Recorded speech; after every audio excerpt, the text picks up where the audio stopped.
그래, 그럼 큐티해!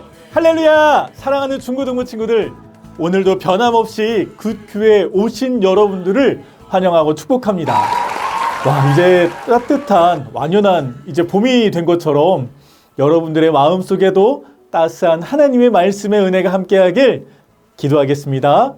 자, 먼저 우리 다 같이 기도하며 하나님 앞에 나아가겠습니다. 하나님 감사합니다. 오늘도 말씀 앞에 우리를 인도하여 주셔서 감사합니다.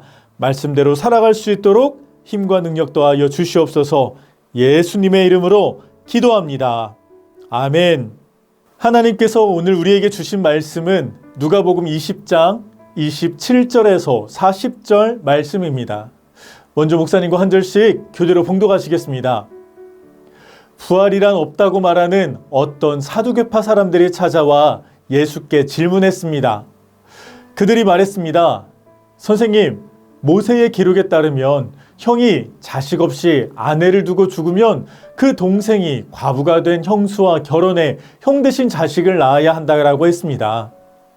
그런데 7 형제가 있었습니다. 첫째가 아내를 얻어서 살다가 자식 없이 죽었습니다. 그리고 둘째가 그 형수를 아내로 얻어 살다가 역시 자식 없이 죽었습니다. 그 다음에 셋째가 그 형수와 결혼했고 이런 식으로 해서 7째까지 다 자식 없이 죽었습니다. 그리고 마침내 그 여인도 죽었습니다. 그렇다면 이 7 형제가 모두 이 여인과 결혼했으니 부활 때 이 여인은 누구의 아내가 되는 것입니까? 예수께서 대답하셨습니다. 이 세상 사람들은 시집가고 장가간다.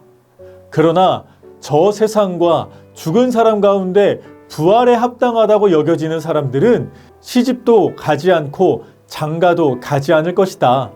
그들은 천사들과 같이 다시는 죽는 일이 없다. 그들은 부활의 자녀들이므로 하나님의 자녀인 것이다. 모세도 가시떨기나무를 언급하는 곳에서 죽은 사람들이 살아나는 것을 보여주었다. 그는 주를 아브라함의 하나님, 이삭의 하나님, 야곱의 하나님이라 부르고 있다. 하나님께서는 죽은 사람들의 하나님이 아니라 살아있는 사람들의 하나님이기 때문이다. 모든 사람이 하나님께는 살아있다. 몇몇 율법학자들이 말했습니다. 선생님, 옳은 말씀입니다. 그들은 감히 예수께 더 이상 질문할 엄두를 내지 못했습니다.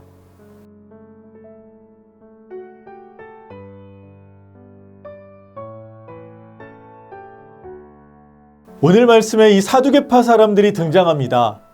이 사람들은 제사장 집단으로 역시 이 예수님을 부정하고 모함하려 했던 자들입니다. 이들은 부활을 믿지 않았습니다.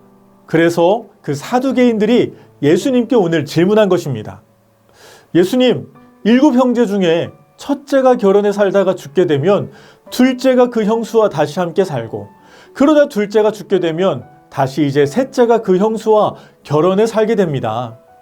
이렇게 계속되다가 마지막 이 7째 막내까지 그 처음 형수와 결혼하게 된다면 모두 다 나중에 부활하게 될 때 이 형수는 과연 누구의 부인입니까? 네, 질문이 좀 많이 이상하죠. 아니, 어떻게 형이 죽었다고 해서 형의 부인과 결혼을 할 수가 있습니까? 지금 우리 문화로는 이해가 잘 안 됩니다. 그런데 예전 이 이스라엘에는요, 형사 취수법이라는 게 있었습니다. 옛날 이 고대 중동 지역의 여자와 아이들은 인구 조사를 할 때 세지도 않을 만큼 완전히 무시되는 자들이었습니다. 그런 여자와 아이들이 혹여 이 남편을, 아버지를 잃게 된다면 그들을 거리에 쫓겨나서 이 생계를 이어나가기도 힘든 그런 처지가 되고 맙니다. 그래서 그 형제들 중에 누군가가 죽게 되면 다른 형제가 그 홀로 남은 형수와 결혼을 하게 됩니다. 이것은 그 형수와 아이들이 버려지는 것을 막고 또한 이 그들의 재산을 지켜서 나중에 이 그 자녀가 크게 되면 그 자녀들에게 그 재산을 물려주기 위해 만들어진 법이죠. 그것이 바로 형사 취수법입니다. 그런데 이 사두개인들의 질문을 듣고 보니까 이들의 말도 일리가 있습니다. 형의 아내가 결혼했고 또 동생이 결혼했고 죽으면 또 결혼하고 이 영수는 7형제 모두와 결혼을 했는데 부활하게 되면 이 여인은 과연 이 누구의 아내가 되는 것일까요? 그런데 예수님은 지금 우리가 살고 있는 이 세상과 우리가 다시 부활하여 살게 될 하나님 나라가 다르다고 말씀하십니다. 이 세상 사람들은 시집가고 장가가고 그렇게 하지만 이 부활하는 사람들은요, 시집도 장가도 가지 않기 때문입니다. 부활한 자녀이므로 이 누구의 남편도 아내도 아닌 하나님의 자녀라는 것이죠. 그래서 모세 율법을 통해 아브라함, 이삭, 야곱처럼 죽은 사람들이 아니라 살아있는 사람들의 하나님이심을 오늘 예수님은 분명히 말씀해 주십니다. 오늘 말씀을 통해 보여주신 하나님은 어떤 하나님이신가요? 하나님은 부활의 하나님이시지만 또한 우리에게도 부활을 허락하시는 하나님이십니다. 그 부활로 인하여 우리는 하늘나라에서 천사와 같은 하나님의 자녀가 되는 것입니다. 그렇다면 우리는 어떻게 살아야 할까요? 우리는 예수님께서 말씀해 주신 그 부활을 믿고 소망하며 살아야 합니다. 이 땅 가운데 이 삶이 끝이 아니라 반드시 다시 살아나 하나님 나라에서 영생할 것을 믿고 그 천국 백성에 합당한 삶을 살아야 합니다.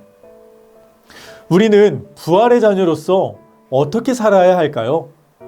한 주일 동안 곰곰이 기도하고 살아보며 실천하시길 바랍니다. 기도하겠습니다. 하나님, 우리에게 부활의 또 새로운 소망의 은혜를 주심에 감사합니다. 이 땅의 삶이 끝이 아니라 반드시 다시 살아 영생의 삶을 살아가는 우리 모두 되게 하여 주시옵소서.